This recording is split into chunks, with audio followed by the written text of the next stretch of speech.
Welcome to today's video, in which I was fully intending to make Robert Smith of The Cure, but as you'll see, it didn't quite work out that way, so yeah, I'll come to that a little later. But for now, I'll just go through just my process here. So I'm just going to start off, as usual, by making Robert's face, or what was intended to be Robert's face anyway. I hope you're all doing well out there. It's been a weird old week, hasn't it? Well, a few weeks now, so I'm just self-isolating at home here with Ian. He's working from home as well, so weirdly it kind of feels like I've got a co-worker at home, so that's been kind of nice for me, but you know, it doesn't half feel weird at the moment.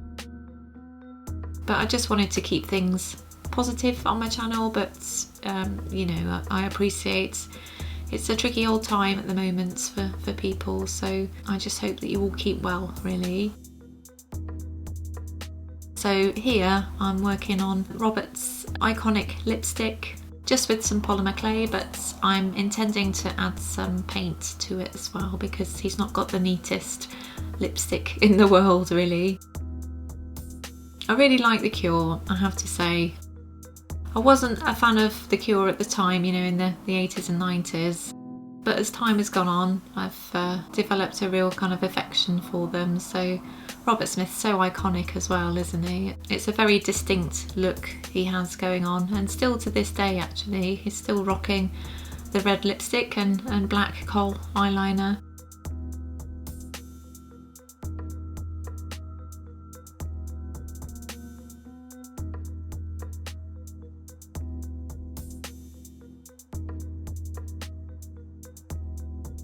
So here I'm going to make a pair of high top trainers for Robert's.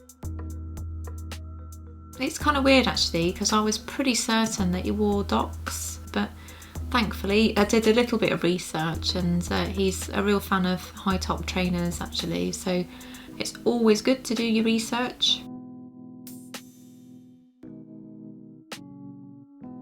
I have to say that trainers are quite difficult to make though, for a number of reasons.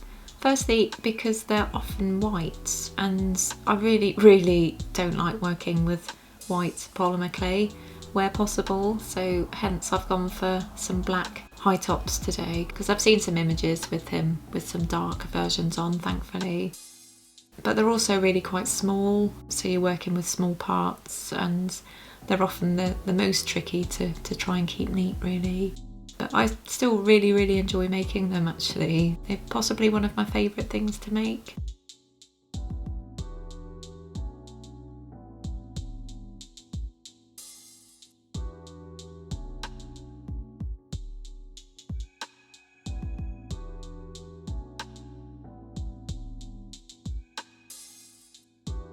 So here I'm just going to go for some black jean type trousers for Robert's. I feel really weird calling him Robert all the time because he quite clearly isn't towards the end of this video, but for the sake of continuity I'll call him Robert for a little while longer.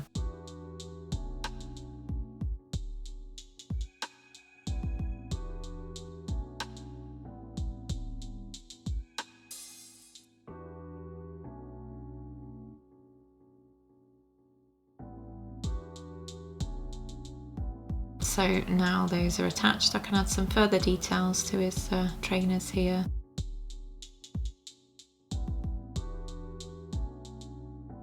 If you're new to my channel, my name's Lizzie and I'm a polymer clay artist and illustrator, and I make weekly videos about my polymer clay sculptures and some other bits and bobs too, some tutorials, some reviews, that kind of stuff really. So if you like what you see, by all means subscribe, and remember to hit the bell for notifications too.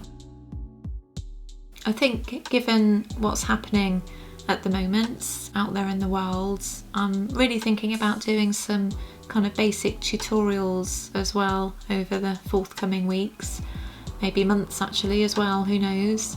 Really for those that are interested in polymer clay but you know, don't know really where to start, so I'll be focusing on some sort of really easy things to work on. So if you've any suggestions for what you'd like to see, by all means let me know. But I suspect I'll be working on some badge tutorials to kick things off, really because they're nice and easy really, and you can incorporate some characters in there as well, so they tend to be a lot of fun to make really. But you know, I'm open to suggestions on that as well. But I'm planning also to carry on making my sculptures as well, because you know, they're my favourite things to work on really, so yeah, we'll see how that goes. Maybe a few more pop stars in the mix, hopefully.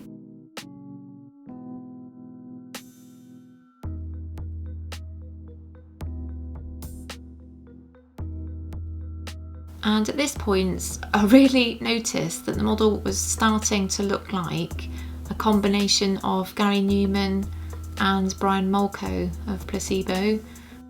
So I was obviously channeling both of those as well. And I think it's to do with the eyes actually. Unusually I went for really almond shaped eyes on this model, which gives it a really different look, I think.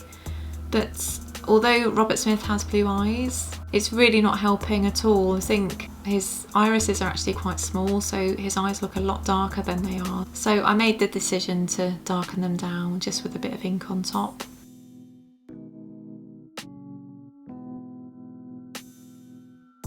So at this point I just thought, you know what, this isn't working, but I'd like to explore the opportunity just to, you know, experiment with some hair, do some stuff that I usually wouldn't do actually. So here you can see his hair's a lot thicker, a lot bolder than I usually go for, and I really quite like the technique actually, and I suspect this is something that I'll be incorporating in some future models.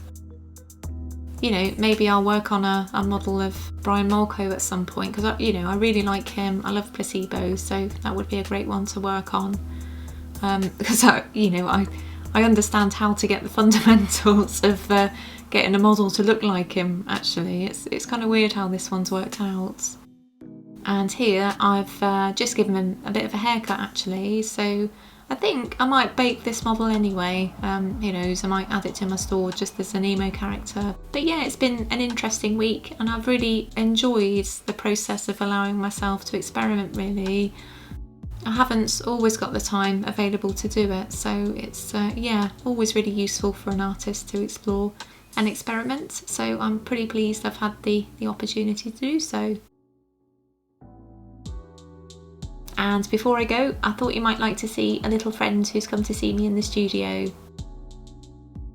What are you doing? What are you doing in the studio? You want to make playthings? You want to make a little Jean-Paul? Are you getting hair everywhere in the studio? What are you doing? Do you need to go downstairs now? Shall I carry you down the stairs?